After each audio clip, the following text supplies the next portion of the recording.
Olá, queridos amigos, sejam bem-vindos ao Conhecendo o Espiritismo e ao estudo do livro Transição Planetária, hoje com o capítulo As Batalhas Difíceis.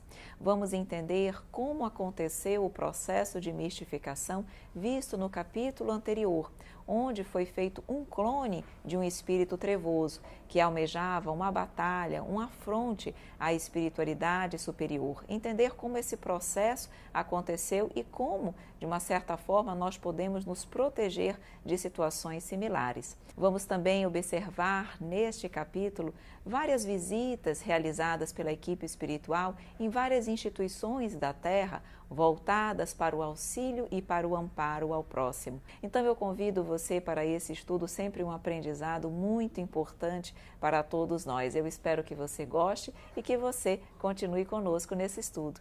Vamos lá então?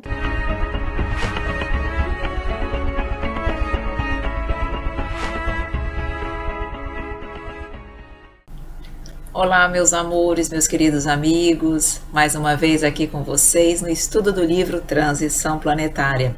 Estamos quase chegando no finzinho desse estudo tão importante, tão maravilhoso para todos nós.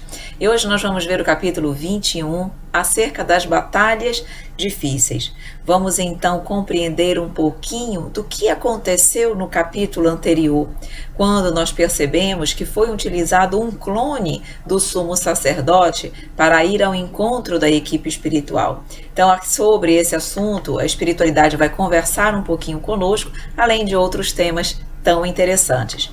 Então, como é que começa o capítulo 21? Dizendo o seguinte: que as conversações após a memorável reunião abordaram o tema da mistificação dos espíritos infelizes, que foi exatamente o que se tentou fazer com a equipe espiritual.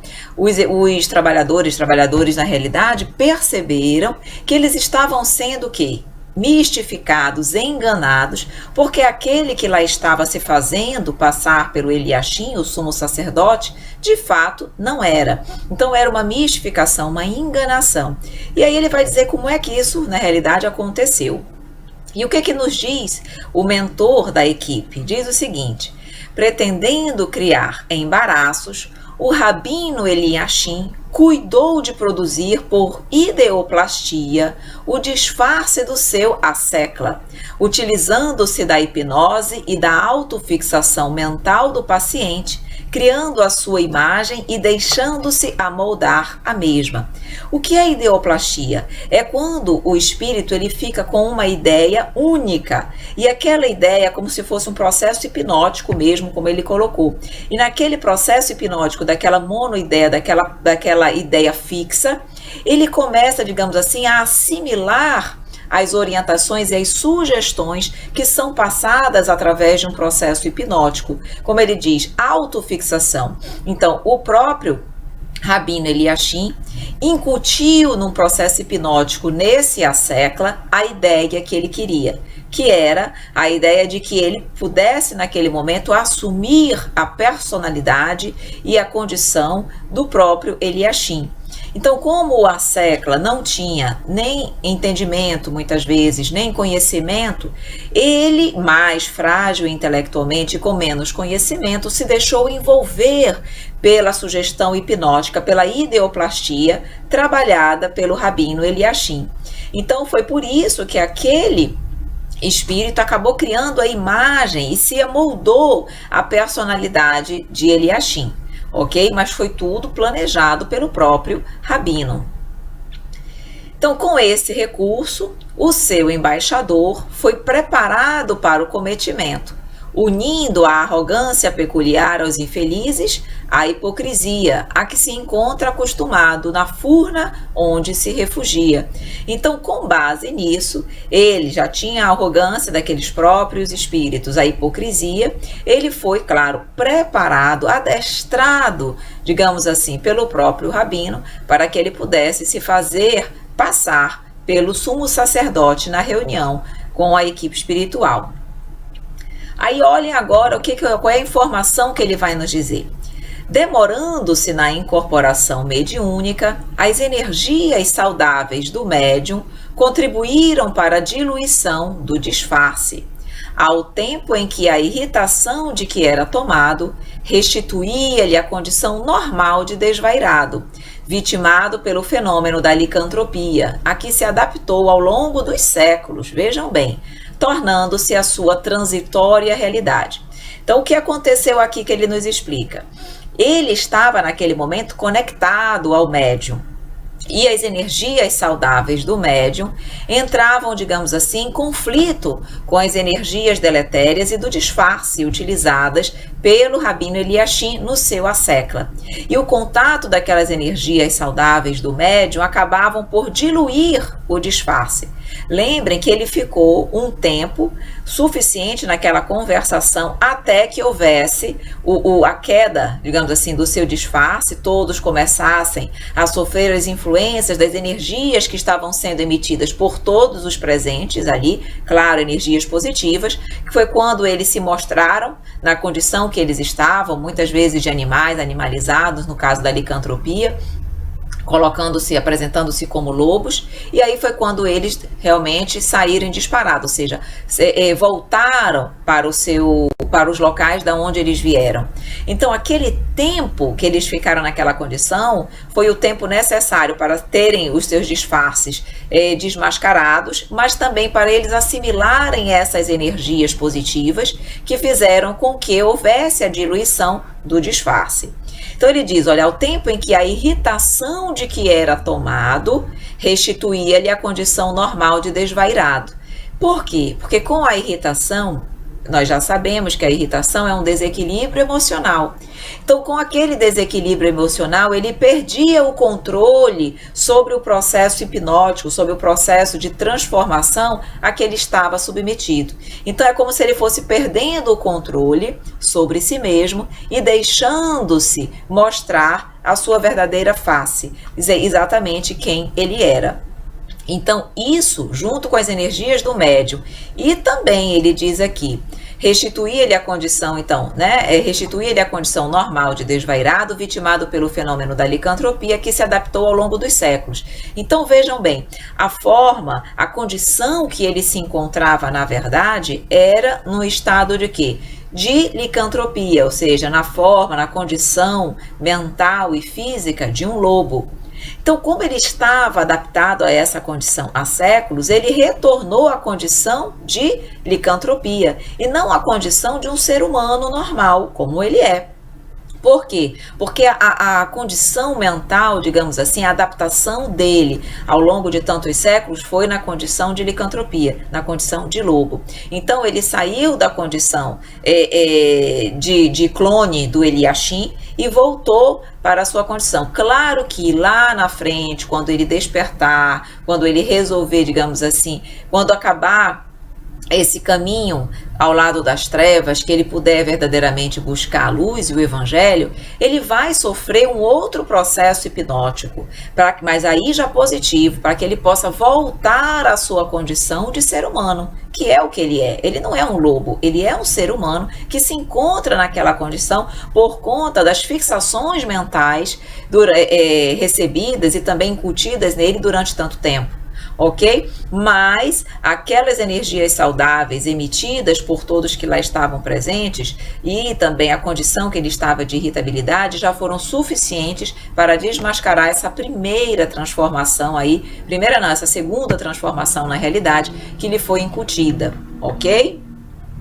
E aí ele continua dizendo, é natural que nos dessemos conta da ocorrência desde os primeiros momentos, em razão da emanação vibratória que dele se exteriorizava, assim como da sua débil argumentação. Nessas atividades, quase sempre é necessária a vigilância em favor da compaixão e da verdade. Então vejam bem aí, a espiritualidade superior, ela não estava na realidade sendo enganada.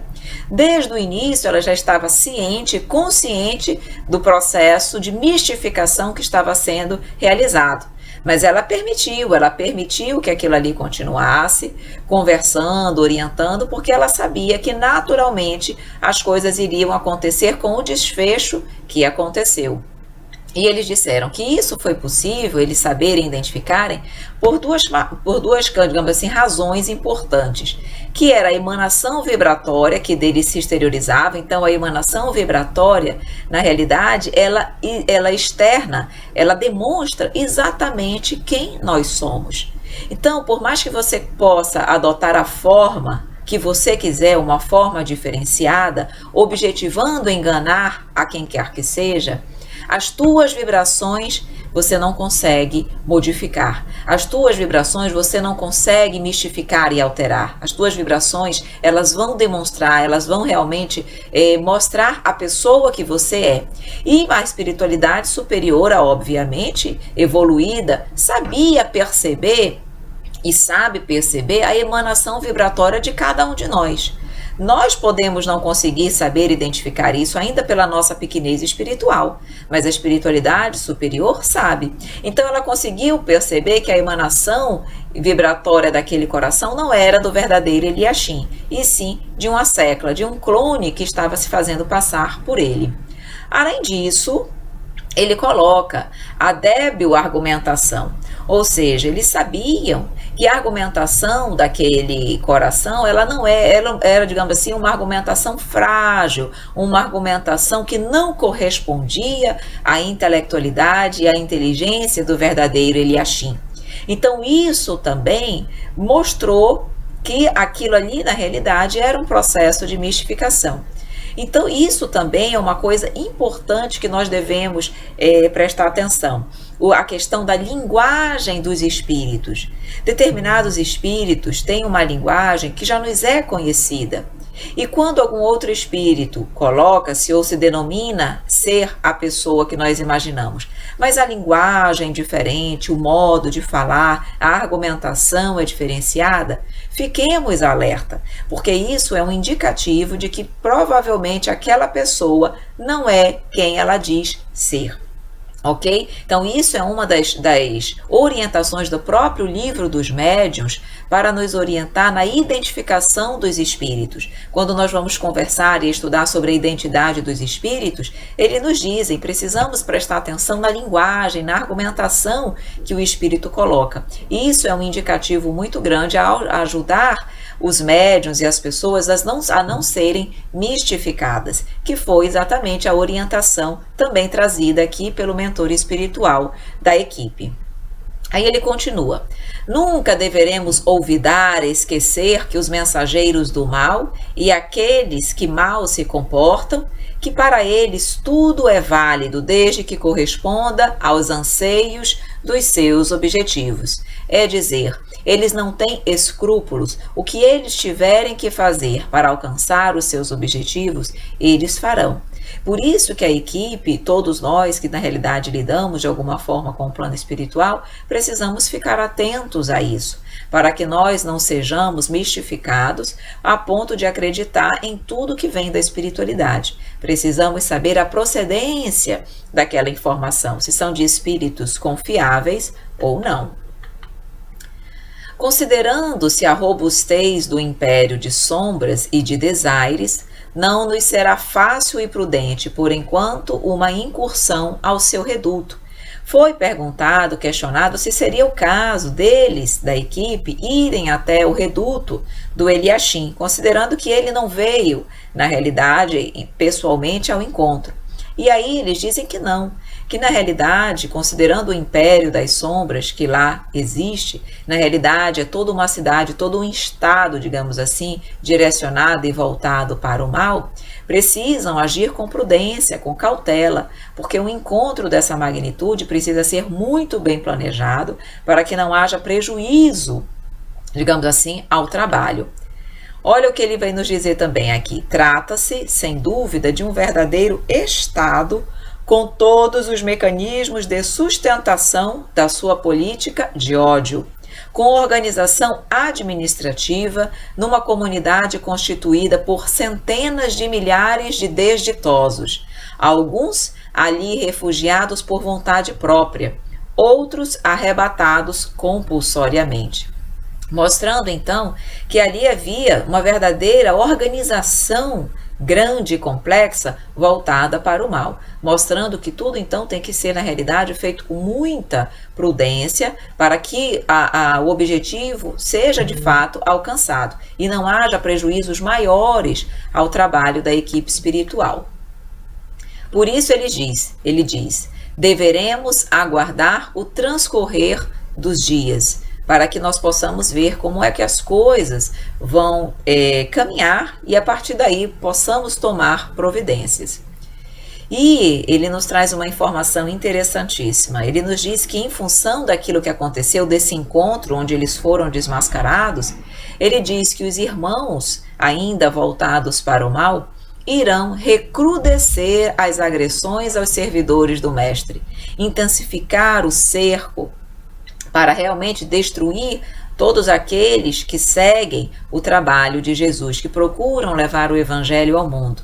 E ele diz, não apenas aos servidores do Mestre, assim como contra a sociedade em geral, pensando em alcançar as vitórias da insensatez e do horror, gerando distúrbios psíquicos e emocionais, estimulando as tendências inferiores das criaturas humanas, esperam eles as respostas em forma de desalinho moral sempre crescente, culminando na violência doméstica, urbana, nacional e mesmo internacional.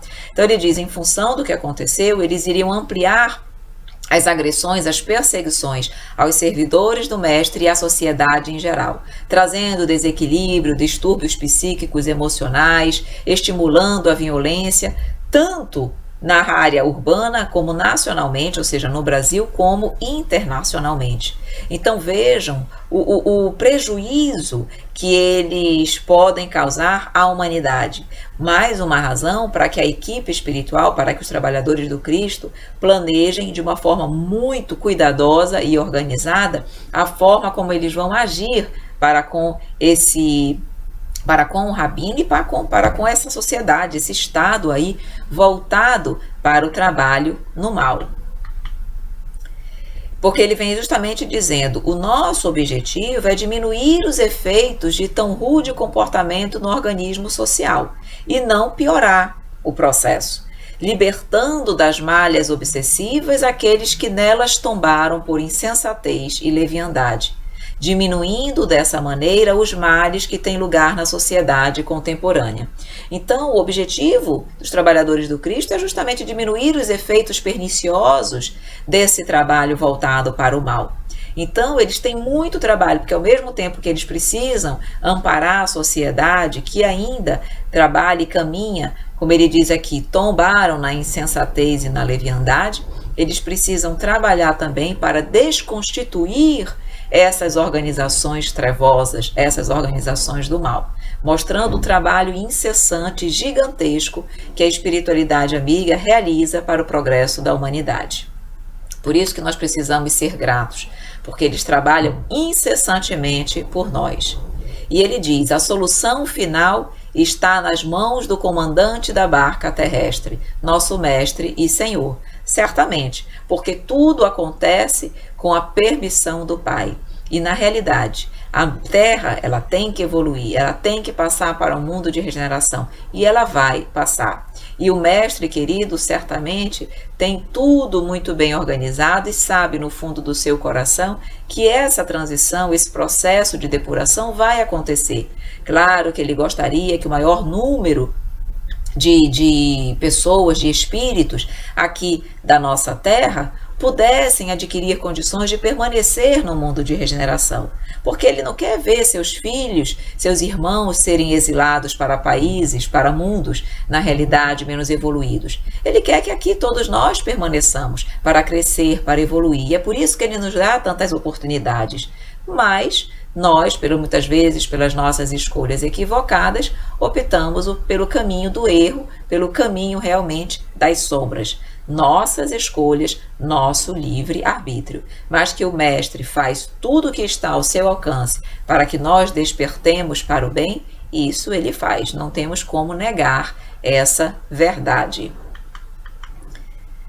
Enquanto não eram convocados para novos cometimentos, resolveram visitar algumas instituições dedicadas ao bem. Foram primeiro a um hospital público e lá havia um grande volume de enfermos e sofredores e, ao mesmo tempo, a indiferença com que eram tratados. Então ele coloca nesse momento do livro que, na realidade, o sofrimento era muito grande ali no hospital, mas eles percebiam que ainda havia ali muitos trabalhadores que, enquanto deveriam estar ali trabalhando e dedicando sua energia para aliviar o sofrimento do próximo, trabalhavam com indiferença pela dor e pelo sofrimento. E a maioria dos pacientes, ele coloca, tinha quadros de perturbação espiritual, desde as obsessões simples às subjugações e vampirizações pertinazes. Então ele coloca que ele via que várias daquelas pessoas que lá estavam adoecidas, não estavam espiritualmente sozinhas, estavam realmente num quadro de perturbação espiritual, de grave influenciação espiritual. Tá? Situações, como ele diz, de subjugações, obsessões simples, que são uma influenciação mais suave, subjugações quando a influência espiritual, o processo obsessivo já é bem mais forte, vampirizações no sentido de sugar as energias, o fluido vital de todos que ali estavam. Enfim, havia um processo de influenciação espiritual muito grande naqueles pacientes que lá estavam, embora, claro, a equipe física não tivesse condições de perceber essa realidade, mas eles, espiritualmente, claro, desencarnados, tinham condições de perceber a influenciação que acontecia. E aí eles vão, digamos assim, eles se aproximam de um paciente em especial, que era um paciente que apresentava um problema de cardiopatia. E eles identificaram que havia ao lado dele um espírito feroz e vingativo, que atava correntes metálicas que lhe apertavam o tórax enquanto tentava asfixiar o paciente. E aí, naquele momento, ele teve um problema por conta do ataque desse espírito vingativo e feroz que estava ao lado dele. Naquele momento ele foi assistido pelos enfermeiros, a nível físico mesmo, estavam ao lado dele. E, claro, a própria pessoa que estava ao lado também, acompanhando aquele senhor, orou, pediu ajuda da espiritualidade e eles, como lá estavam, foram auxiliar aquele coração. E aquele espírito vingativo, por conta do auxílio espiritual, ele, digamos assim, ele foi temporariamente enfraquecido na sua tentativa de influenciar e de prejudicar aquele senhor. E naquele momento a equipe espiritual foi conversar com ele, tentar dialogar com aquele espírito, para que ele, primeiro para entender por que ele estava fazendo aquilo com aquele senhor, mas também para ajudar a ambos, porque são ambos necessitados. E vejam que naquele momento ele fala que ao conversarem com o espírito foram informados de que era o próprio pai do paciente, que tinha sido assassinado pelo filho para ficar com seus bens. Vejam aí a situação. Quem é que poderia imaginar? Aquele espírito vingativo, na realidade, era o próprio pai daquele paciente, mas ele foi assassinado pelo próprio pai, pelo próprio filho, para que o filho pudesse ficar com os bens do pai. E ele vai contar que ele tinha crises respiratórias. E numa dessas crises, na realidade, o infame, como ele diz assim, durante uma inesquecível crise de dispneia, o infame, o caso, o próprio filho, o asfixiou com um travesseiro de plumas. E por conta da sua dificuldade, por conta da sua dispneia, que já era conhecida, não houve suspeita. As pessoas acharam que ele havia, na realidade, por conta dessa crise de dispneia, tivesse desencarnado. Então ninguém soube o que de fato tinha acontecido. Tanto é que no enterro, o filho chorava a morte do pai como se ele, na realidade, estivesse sentindo verdadeiramente o desencarne do pai. Então, eles mostram que, como os dramas da vida física, da vida material, primeiro são tristes, quando tem um desfecho como esse, mostrando a importância de nós termos Jesus em nossos corações. Como o orgulho, o egoísmo, a busca pelo poder e pela vaidade faz com que nós cometamos equívocos que certamente nos trarão prejuízos enormes para o nosso equilíbrio, para o nosso processo espiritual. Vejam bem aí que o pai, nesse momento, o filho, na realidade, estava passando por um processo terrível de influenciação pelo próprio pai. Enquanto ele poderia ter naquele pai o amparo, o amigo que o auxiliava nas caminhadas da vida, ele tinha nele agora um vingativo, um vingador, que procurava, na realidade, se vingar, e ele queria fazer com que o filho também morresse, para que, chegando no plano espiritual, ele pudesse cobrar as contas do seu próprio filho. Então, meus queridos amigos, mostra a importância de nós realmente depurarmos o nosso coração e trabalharmos no bem. Não podemos mais seguir no caminho do erro. Isso foi o nosso passado. Viemos já de muitas reencarnações de erros e desequívocos, mas agora precisamos caminhar, precisamos ser pessoas melhores, precisamos verdadeiramente evoluir. E aí ele coloca: acompanharam naquele caos o trabalho sacrificial de muitos espíritos nobres, médicos, enfermeiros e familiares desencarnados. Então, naquele hospital, naquela confusão, naquele caos, há sempre a espiritualidade amiga a amparar a todos. Então ele coloca: espíritos nobres se faziam presentes, espíritos de médicos, de enfermeiros e de familiares desencarnados que estavam ali tentando, de alguma forma, amenizar aquela situação difícil do plano físico, mostrando que nós nunca, em momento algum, estamos separados de Deus e estamos, digamos assim, distanciados do seu auxílio. Passada, então, essa visita ao hospital, eles seguiram para um lar de meninas, dirigido por uma ONG. E lá, diferentemente do hospital, o amor se fazia presente.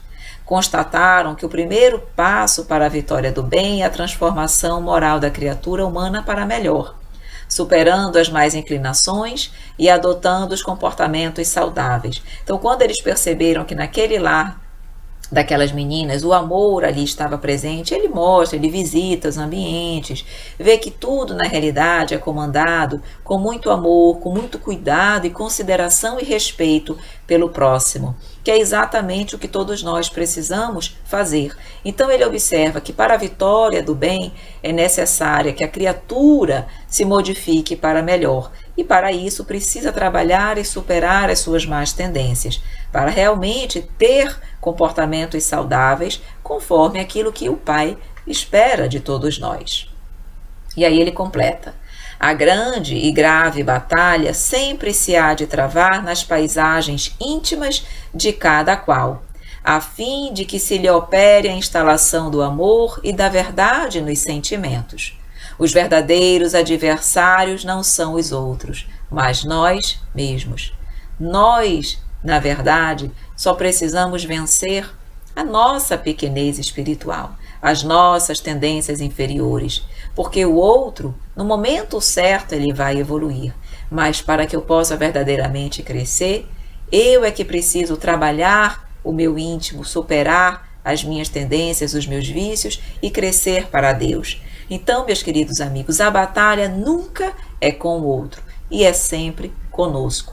Lembremos, o Evangelho do Mestre querido é para ser aplicado a mim e não ao outro. O Evangelho é para ser trabalhado, desenvolvido, aprendido, vivenciado por cada um de nós. Cada um no seu tempo, na sua hora, mas a caminhada é individual, o progresso é individual. Passados a oportunidade de visitar esse lar de meninas, eles seguiram também para um lar de idosos. Lá ele coloca que havia o estudo diário do Evangelho segundo o Espiritismo. Vejam que maravilha! Além disso, tudo era realizado com grande simplicidade, mas com carinho fraternal, que deixava transparecer a consciência do dever bem cumprido. Recepcionados pelo irmão Aurélio, fundador, agora na espiritualidade. Então eles foram também nesse lar de idosos e perceberam que lá, da mesma forma, o amor também se fazia presente. Com a leitura do Evangelho diário, tudo era realizado com simplicidade, ou seja, precisa de luxo, não é isso que nós buscamos. Simplicidade, mas acima de tudo, carinho, amor, respeito pelo outro, fraternidade. E isso tinha lá também. E eles foram recepcionados pelo irmão Aurélio, que tinha sido o fundador daquele lar quando encarnado, mas agora estava já na espiritualidade, mas continuava a nível espiritual, trabalhando e dando continuidade ao trabalho naquele lar de idosos, mostrando que quando o trabalho é realizado com carinho, com dedicação, com sinceridade, com amor, com doação sincera, aquele trabalho ele continua. Você pode não estar mais na condição de espírito encarnado, mas você continua auxiliando e trabalhando em benefício daquela instituição, tá? Que era o caso do irmão Aurélio. Aí depois, eles ainda foram numa casa de repouso de pacientes em convalescença. Pessoas que estavam, digamos assim, se convalescendo de cirurgias, de doenças, de situações onde não estavam mais em hospitais, mas muitas vezes não tinham ainda condições de retornarem aos seus lares, pela condição ainda de uma certa debilidade, na verdade. E eles eram encaminhados para essa casa de repouso. E eles foram lá visitar essa casa de repouso. E lá ele diz que havia terapeutas espíritas como os passes, a água fluidificada, as psicoterapias evangélicas, as desobsessões, mostrando aí que várias técnicas, vários trabalhos, várias atividades de assistência espiritual que nós encontramos nos centros espíritas também eram desenvolvidos nessa casa de repouso a esses pacientes, também auxiliando-os no processo de convalescença, mostrando que certamente já há, e isso é maravilhoso e belo, já há casas, instituições verdadeiramente voltadas para o bem, para o amor, para a fraternidade, para o respeito pelo nosso próximo e o amor a Deus, e mostrando que a humanidade, por mais difícil que pareça, ela também está caminhando, ela está progredindo e ela vai ter condições, certamente, de estar pronta para o mundo de regeneração, onde o bem já vai ser infinitamente maior do que o mal que hoje nós ainda vivenciamos na humanidade terrena. E aí nós vamos agora finalizando para o nosso último slide, onde nos diz o seguinte: visitaram ainda os antros da drogadização, nas quadras da cidade, nos jardins públicos, nos becos escusos, onde crianças se entregavam ao uso transtornador do crack, alguns apresentando já os sintomas dos desarranjos cerebrais. E aí eles foram, digamos assim, olhar um pouco algumas situações, alguns lugares ainda infelizes, onde ainda vigoravam as drogas, onde, como ele diz aqui, crianças ainda jovens, já no caminho do crack e do caminho do desequilíbrio emocional e físico. Quando ele diz aqui alguns apresentando já os sintomas dos desarranjos cerebrais, é que a saúde física, a saúde mental desses corações já se encontravam relativamente comprometidos pela influência nefasta das drogas e do crack. Então, mostrando sempre que enquanto nós não seguirmos para o bem, não buscarmos na realidade o amor, Jesus, nós estaremos perdidos no caminho do erro. Nós estaremos iludidos pela matéria, pelo terra-terra, iludidos de que drogas, dinheiro, poder, riqueza poderão nos trazer aquilo que nós almejamos, a felicidade e a paz do nosso espírito. E isso jamais poderá acontecer, porque só Jesus, só Deus podem nos trazer o que nós desejamos, a perfeição espiritual, a felicidade sem mesclas e realmente a paz e a tranquilidade de espírito. Precisamos buscar isso e não ficarmos cegos, ensandecidos por aquilo que é temporário e que nunca poderá se comparar às alegrias e aos tesouros do céu. E aí eles finalizam dizendo: a paisagem humana, sempre agônica, despertava sentimentos de compaixão e de misericórdia, levando-nos à oração intercessória em favor de todos. Ou seja, diante daquele lugar de tristeza, de drogas, de jovens se perdendo, eles, claro, movidos pela compaixão e pela misericórdia, que são sentimentos que já acompanham aqueles que conhecem o Cristo, eles naquele momento entraram em oração, em preces, para que de alguma forma aqueles corações pudessem ser beneficiados, quando ele diz aqui oração intercessória em favor de todos, para que a misericórdia divina pudesse amparar aqueles corações, aliviando muitas vezes as suas dores e quem sabe levando até eles um pensamento reflexivo, de ponderação, para que eles pudessem ainda buscar o caminho reto, para que eles pudessem se afastar daquele erro, daquelas escolhas equivocadas e pudessem buscar o Pai. Ou seja, a espiritualidade trabalha incessantemente por nós. Respeitam, claro, as nossas escolhas, muitas vezes equivocadas, mas estão a todo momento tentando, trabalhando, fazendo o seu melhor para que nós possamos seguir com Deus, que é a nossa verdadeira meta, o nosso verdadeiro destino, digamos assim, a razão mesma pela qual nós fomos criados, para sermos perfeitos e felizes com Deus Pai em nosso coração.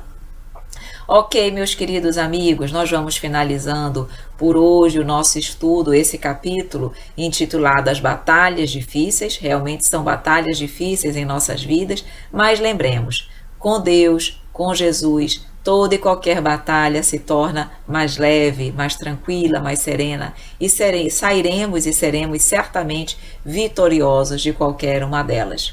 Eu espero que você tenha gostado do nosso estudo de hoje, lembrando que a nossa próxima aula é o nosso estudo final, tá bom? Estamos aí já no finzinho do nosso estudo do livro Transição Planetária.